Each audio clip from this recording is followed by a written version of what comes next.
Hey everybody, Nick here, and today I got a video for you that is in response to a very common viewer question. That is, Nick, imagine that you could only have one watch from your collection for the rest of your life. Just the one. Which one would it be?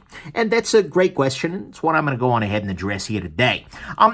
To start with, though, I got two little provisos. To start with, when I'm saying my one watch for the rest of my life, I mean of these five that are in my collection right now. I have a couple of others that are, kind of, I own them, but they're mostly for review, like Casio F108, that kind of thing. But anyways, of these five, that's what I'm considering here. I am not considering, I could go out and buy a Rolex sub or something like that. No. That's not where I'm doing. I'm saying of the ones I own, which would be the last one that I sell, which would be the watch ideally that I would, that would stick around forever of these. So that's the main question. The other thing is this, like everything else, is an opinion. So you are more than welcome to state your own opinion. In fact, I'd love to hear what your one watch would be down in the comments. But nevertheless, this is my own personal opinion based on my own personal life, my own personal needs. So I don't need your wrong. You're welcome to say, I'd gone a different way because X, but telling me I'm wrong is completely useless. Because, no, it's my opinion, bro. Calm it down. But anyways, so, then the final thing I want to say here is I'm putting on this a sort of a perhaps unfair element, but it may be fair after all, and that is that I'm assuming that this would be the one watch. What I mean by that is that I'm assuming that I can't get a steady supply of the exact same watch after it wears out over time. And so I'm looking for something that's got some staying power. And so that's a useful thing to kind of keep in mind. So there we go. Those are the criteria that I'm using here. Let's go on ahead and jump into it. So to start with, actually, we're going to go ahead and knock off the Oceanus here. This is an amazing wristwatch, 100%. It's got a lot of good things going for it. It's titanium. It's just really nice. There's so much I like about this watch. And right now, its main purpose for me, actually, is in my watch box. It sits there, and it keeps the atomic time, because this every night talks to the atomic clock, and I know exactly what time it is. And by the way, that didn't shut off at the start of this year. That turned out to be, like so many things, budgeting bluster from the government. But nevertheless, I am going to go ahead and take this off the list for two big reasons. To start with, it really bugs me that the clasp doesn't have any sort of adjustability to it. I mean, you can swap from one hole to the other there, but that's just not great. They're on half links or anything like that. And so this is a watch that, for me, my wrists tend to swell and unswell a little bit on a regular basis. So for me, this watch is just uncomfortable, not infrequently as a result. The other big thing is that we've had our first scare of the atomic radio signal being shut down here in the U.S. It would be a dumb idea, 100%, but the government is really, really good, particularly some governments are really, really good at dumb ideas. And so we need to figure out, if that were to happen, if somebody decided, you know what, we're going to cut that radio signal, this immediately becomes a very, very bad watch, because actually setting it in a conventional way outside of the radio is kind of a total pain in the neck. And so, and then it becomes just as accurate, or perhaps inaccurate, as a normal quartz watch would be. And that's not ideal. And so ultimately, although this is a really nice watch, I like it a great deal, this is not going to be my one choice, because not only do I not love the clasp for the rest of my life, but the atomic clock signal goes away, and this immediately becomes kind of a bad choice. And it's also soulless, so you have capacitor questions, things like that, and hard to replace, because it's a Japanese domestic market. Anyways, so this guy is going to be the first to go off the table here.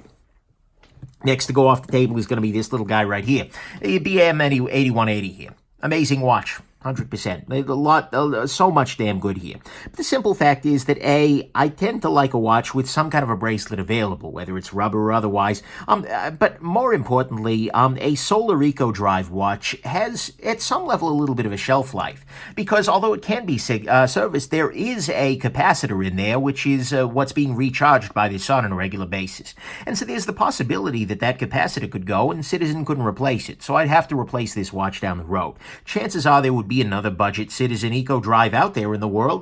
By that point, it'd probably be even better and even cheaper, given that, many years have passed.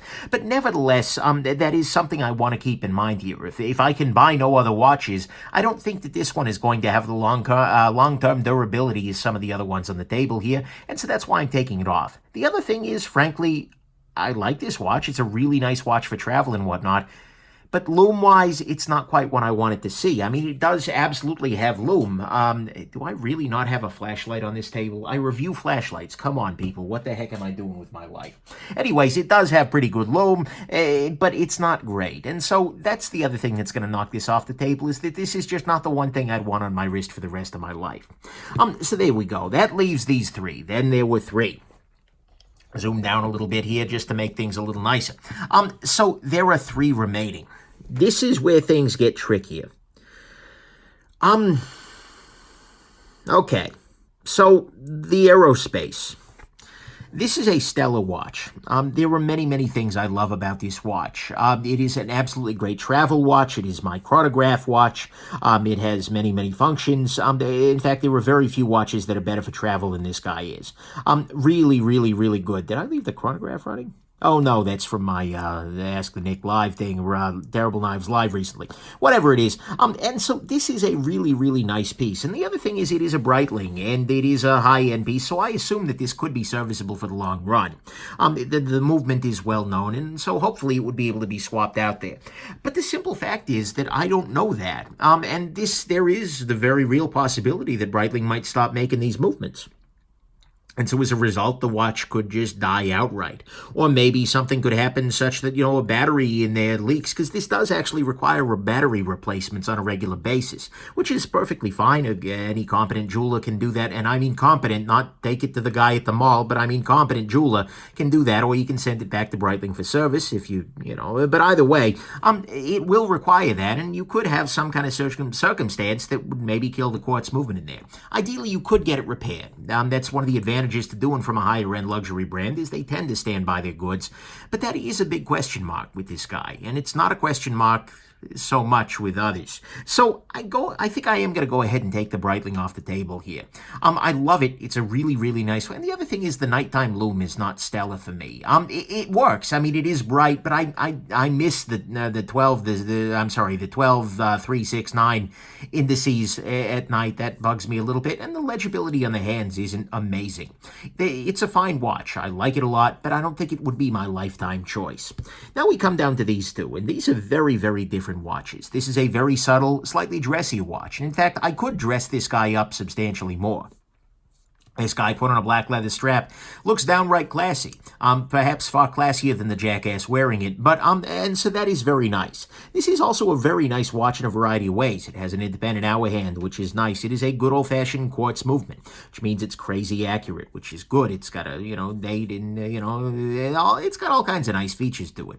It is also a very basic movement, meaning that there's a pretty good chance that I could swap this movement out with something else if something did go wrong, as opposed to the aerospace, which is much more specialized. But anyways, so I also hope that Omega would keep movements like this around for precisely those service issues. Honestly, the biggest thing this watch has going for it is the simple fact that I wore it on my wedding day. I am occasionally a sentimental man, and that's kind of a big thing for me. That said, at the end of the day, you know what else I wore on my wedding day? My wedding ring. And you know what else I'll have, even if I don't have this? My wife, ideally. So, and those are the more important things that I had on me that day. And so, although I like this watch a lot, the other big thing that bugs me about it is that the bracelet offers very little adjustment. This is a butterfly style, well, not butterfly, but it's a hidden clasp style thing. There is no quick adjust or anything like that, and so that means that on the bracelet, this is a lot less comfortable.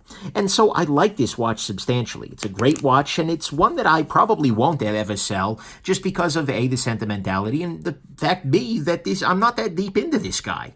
I think I ended up paying like $900 or something. That's a crazy amount of money to spend on a watch, absolutely 100%. But there's not all that reason to completely, I don't know. There's not much reason for me to sell this guy, but if I were down to one, this wouldn't be it. And actually, that leaves behind this little guy. This is the Seamaster Pro 300. And this actually, I think, could be my only watch. I've asked myself on a number of occasions, Nick, could I be a one-watch man? And this is the closest any watch has gotten for me to be there. You can watch my full review to see how much, well, not much, how much I love it. Yeah, that's in there too. But see why I love it so damn much. But there are a number of reasons here. To start with, this is a mechanical watch. And one thing that mechanical watches always do have going for them is that they are serviceable. it is all literally just mechanical parts in there. I'll see if I can kind of show off there. But that's the internal movement of this guy. And so every one of those things is literally just held together with screws. And it is something that can be fabricated by a skilled metal worker, or a watchmaker in this case. So if there were a part that went bad, chances are Omega's got a bunch of them because it's a movement they've had around for a while. But more importantly, a part could be made if I absolutely needed to keep it running. It is also a watch that has a fair amount of durability to it. I mean, for a mechanical watch, but it's robust to water. So over time, as the seals wear, I'm not necessarily as concerned about this because it's already 300 meters worth of water resistant, and I'm never going to go 3 meters deep. So, this should give me some margin for error. It's also a very nice watch just in practice, everyday life, because it's got incredible lume. It's really nice. It's a watch that sentimentally is, well, maybe not sentimentally in the same sense of, this sentiment, wedding day sentiment is a different thing, but there is a lot of joy with me because this watch, even in the time I've had it, has had some very pleasant memories associated with it. There have been many things that have been nice that have happened wearing this guy, and also wearing, other watches that remind me of it. I had a quartz version of this that, as weird as it sounds, when I got my current job for that interview, I was wearing that watch, and this is a newer version of that. That was a big moment for me in my life, and so, there's that going on. Plus, I'm going to be real here. This is not a good reason, but it's a reason. I, as a young kid, grew up with James Bond. Not like the human, but, watching the movies is like a young teenager, etc. And GoldenEye was kind of the James Bond that was most relevant when I was a kid. And in GoldenEye, James Bond had a watch that was very similar to this one. It was, blue and it was quartz and whatnot, but still, that's a factor. It's a stupid factor. It shouldn't be a factor. I wish it weren't a factor, but it's a factor. I will always have some partialness to the Seamaster Pro because I remember as a kid thinking, wow, that's an amazing looking watch. And so at some level, I think that's stuck in there. It's also a great watch for day-to-day comfort, and the biggest reason for that is the quick adjust clasp on this guy. I really, really substantially like this clasp, and it means the watch is always going to be comfortable on me. And although it's a little bit thicker and a little bit heavier than maybe I'd like, ultimately, it's quite wearable.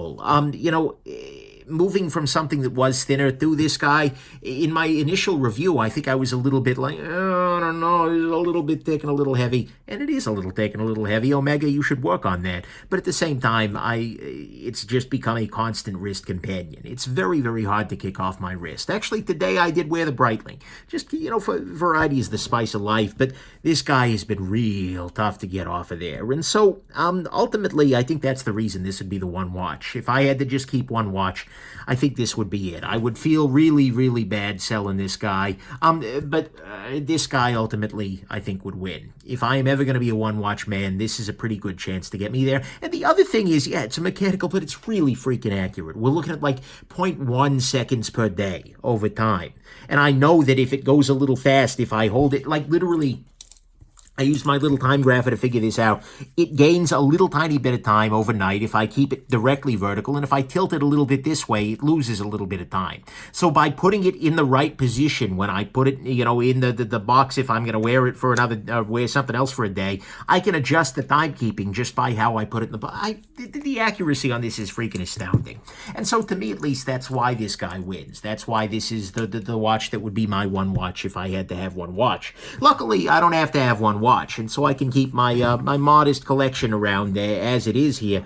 But if I had to go that route, that's the route I would go. So there you go. I hope this has been interesting to you. And by the way, I do have an adjustable clasp for the Breitling. I'm right now it's actually with my buddy K&H Leather, who is making a leather, basically making leather strap areas to go into the Breitling clasp, that is, so I can get the quick adjust and but anyways, nevertheless, that's one of the reasons it's as loved as it is for me, but this guy is ultimately going to be the winner. So there you go. Hope this has been interesting. Keep an eye out for a follow-up review of this in 6 months or so when I really spent some quality time with it. But for the most part, hopefully the bracelet wear will tell you, yeah, it's been getting some love here.